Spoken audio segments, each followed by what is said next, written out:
దేవునికి రూపం లేదు, దేవుడు విగ్రహం కాదు.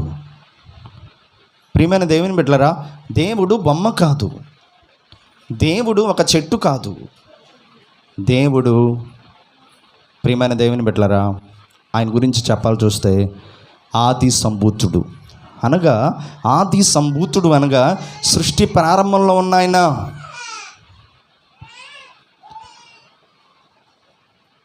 ఈ భూమి మీద ఏమీ లేనప్పుడు ఆయన ఓంకారం అనే శబ్దంతో ఉన్న ఆయన. ఓం అని అంటారు హైందువులు, అన్యులు. ఓంకారం అనగా అర్థం ఏంటంటే, ఓం అనగా శబ్దం. God is the sound, God is the voice, అంతే. గాడ్ ఈజ్ ద బేస్, అంతే. ఆయన ఒక శబ్దం. ఆ శబ్దంతో సృష్టిని ఏం చేశాడు? సృష్టించాడు. ఆ నోటి వాక్కుతో సమస్తాన్ని సృష్టించాడు. ఆకాశములు కలుగును గాక అనగా ఆకాశాలు కలిగాయి. సముద్రము కలుగును గాక అనగా సముద్రం కలిగింది. భూమి కలుగును గాక అనగా భూమి ఎలా కలిగిందంటే, ఆశ్చర్యం చెప్పనా, భూమి శూన్యంలో వేలాడుతుంది. ఇలా వేలాడుతుంది, నా చేతులు చూడండి, ఇలా వేలాడుతుంది.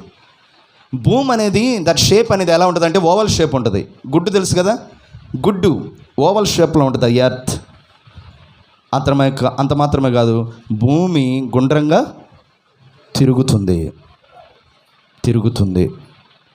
ఆ భూమిని తిప్పుతుంది ఎవరు? ఆ సముద్రానికి అలలు వచ్చి ఆగిపోతున్నాయి, ఆ సరిహద్దు నేర్పరిచింది ఎవరు? ప్రతి ఉదయం సూర్యుడు ఉదయిస్తున్నాడు, సాయంత్రం అయితే అస్తమిస్తున్నాడు, రాత్రి అవ్వగానే వెన్నెల నక్షత్రాలు కనబడుతున్నాయి. ఇవన్నీ చేసింది ఒకరు, ఇవన్నీ నడిపిస్తుంది ఒకరు. వీటన్నిటినీ ప్రియమైన దేవుని బిడ్డలారా, మానవులకు కావాల్సిన రీతిగా అందిస్తుంది ఒకరు. ఆయనే 3 అక్షరాల దేవుడు, ఇంగ్లీష్లో GOD. నేను చాలాసార్లు చెప్పాను, G for generator, O for operator, D for destroyer.